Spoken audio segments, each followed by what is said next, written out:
voy a comenzar. Mi hijo tenía tan solo 2 años, ya caminaba y decía algunas frases como mamá, agua, vaso y otras palabras cortas. Era un niño normal cuando un día enfermó. Tenía tos, fiebre, pensé que esa era una simple gripe y se le daba medicina para ello. Cuando la fiebre empeoró, comenzó a ser difícil disminuirle la fiebre. Cuando comenzó con dificultades para respirar, se llevó donde un neumólogo.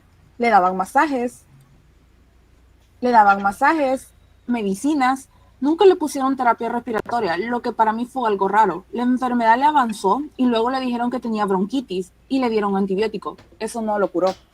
Un día la fiebre era mucho peor y aún así le seguían dando medicina, pero no le bajaba. Al poco tiempo él comenzó a vomitar y posteriormente tuvo su primera convulsión. Se llevó al hospital, iba inconsciente. Recuerdo, recuerdo que mi corazón se partía con cada segundo que pasaba al verlo en ese estado. En el hospital le dieron un diagnóstico de meningitis. Lo ingresaron, le colocaron un suero, tubos e inyecciones en todas partes de su cuerpo, hasta en la cabeza. Pasó 3 días inconscientes. Luego, él ya no podía caminar, ni siquiera hablar. Estuvo en el hospital alrededor de 30 días. Cuando le dieron el alta y luego comenzó a caminar, seguía sin hablar, por lo que tuvieron que dar terapia de lenguaje en el Centro de Audición y Lenguaje. Pasaron los años y cuando cumplió 5 fue al kinder, pero no socializaba con sus compañeros, tenía problemas para seguir la clase. Aún así nos esforzamos juntos para que lograra entender los temas. Le ayudaba a hacer sus tareas cada día que me lo permitía el trabajo.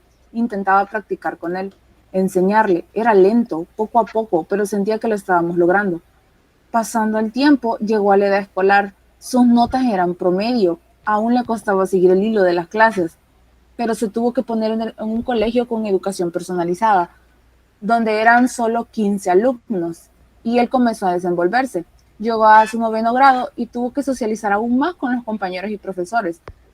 Luego fue a bachillerato, a su 3er año. Cuando tuvo la presión de la PAES a los 19 años, tuvo su segunda convulsión, en donde le diagnosticaron la epilepsia. Posterior a eso, las convulsiones comenzaron a mostrarse más seguido, 2 veces a la semana, incluso llegó a tener hasta 3 convulsiones a la semana. Aún así, trató de estar en el colegio, ya que a pesar de las convulsiones eran seguidas, se logró graduar de bachillerato con mucho sacrificio y esfuerzo. Aún seguíamos buscando con el neurólogo la forma de disminuir sus convulsiones para intentar darle una vida lo más parecida a la que tenía. Pasó a la universidad, pero solo logró hacer un año, ya que no logró mantener el ritmo que exigía la nacional. Posterior a eso, dejó de estudiar debido a que las convulsiones fueron incluso más seguidas que antes. Se ha tenido bajo tratamiento con un neurólogo, logrando superar a la fecha el parar las convulsiones. No obstante, anteriormente tenía un tipo de convulsión de desconecte con la realidad, lo que nos asustaba demasiado cuando salía a la calle, ya que en varias ocasiones se perdió en los buses que ya había transitado antes. Hablaba por teléfono a la casa y decía que no sabía cómo regresar, incluso estando cerca de la casa. Actualmente, no se ha podido desenvolver a la edad de 35 años como un joven normal en sus relaciones personales, ni mucho menos sentimentales, ya que está afectado en su área psicológica, emocional, con aparente retraso en estas áreas, pero con razonamiento lógico de su vida.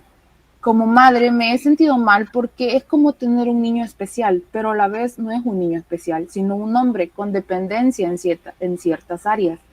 Pero dado que este país no cuenta con las instalaciones donde suele velar por este tipo de personas, y si hay, son demasiado caros y afectarían la economía familiar, me gustaría que él disfrutara de un lugar donde él se desenvolviera y sea él mismo, donde se sienta cómodo y sobre todo comprendido. Le doy gracias a la Fundación MPG porque han abierto las puertas a personas con epilepsias, y no solo a ellos, sino a su familia, amigos y a cualquier persona que esté interesado. Espero de corazón que mi hijo pueda integrarse y logre escuchar historias similares a las suyas. Y es reina de Aquí les ángel, presento madre. las pastillas que me han reseteado. Se llaman Valpatín 500. Valpatín 500 se llaman las que me han reseteado que me han reseteado el doctor para las convulsiones. Ajá, y me llamo William, como les decía la Diana, tengo 33 años. Tengo 33 años, como decía Diana, mi sobrina. Y bueno, aquí estoy comiendo. Qué bueno, William. Qué bueno conocerte, William. Qué bueno saber de ti. Y qué bueno tu Ajá, familia que está contigo, te apoya. Qué hermoso, sí. ¿verdad? Qué hermoso de qué te rodean ellos, de mucho amor, cómo te incluyen, cómo te toman en cuenta, porque tú eres una persona súper, ¿verdad? Y hay Sí, gente como tú, mucha gente que está pasando lo mismo y que para eso hacemos estos espacios, para que cada quien exprese, ¿verdad? Y saque y vaya entendiendo que la vida es así, que la vida es ujú, así y no es una carga que tienes únicamente tú. Y tienes que ver la vida con Y era optimismo, con frustrante alegría. ver que médicamente me decían, no es cierto, no le está pasando, él lo está inventando, él no sé qué, él no sé cuánto. Hasta, bueno, y me lo ingresaban una noche y me lo daban el siguiente día. Así pasé como una semana hasta que lo llevé con la psicóloga a la fundación y ya pues él logró abrirse y descargarse, pero realmente hasta ese momento no tenía idea yo cuán necesario era solamente. No, de hecho sí, fíjese, bastante, creo que la gente subestima la capacidad de la mente para afectarnos. La salud mental es tan importante como la salud física y muchos médicos pecan pensando que sanarlos físicamente o mantenerlos estables físicamente es suficiente. E incluso como familiares creo que sí, porque está comprobado, de hecho está súper comprobado. Hay estudios que demuestran que los pacientes epilépticos, la gente que sufre una enfermedad degenerativa son más propensos a caer en depresiones, en psicosis, en cualquier enfermedad psicológica. O sea, está súper comprobado, pero la gente no le toma tanto en cuenta. A no ser hasta esta pandemia que pasó, que le afectó a la mayoría, se comenzó a Tomar tomar más en conciencia y cuenta decir, la salud esta es mi mental. bandera.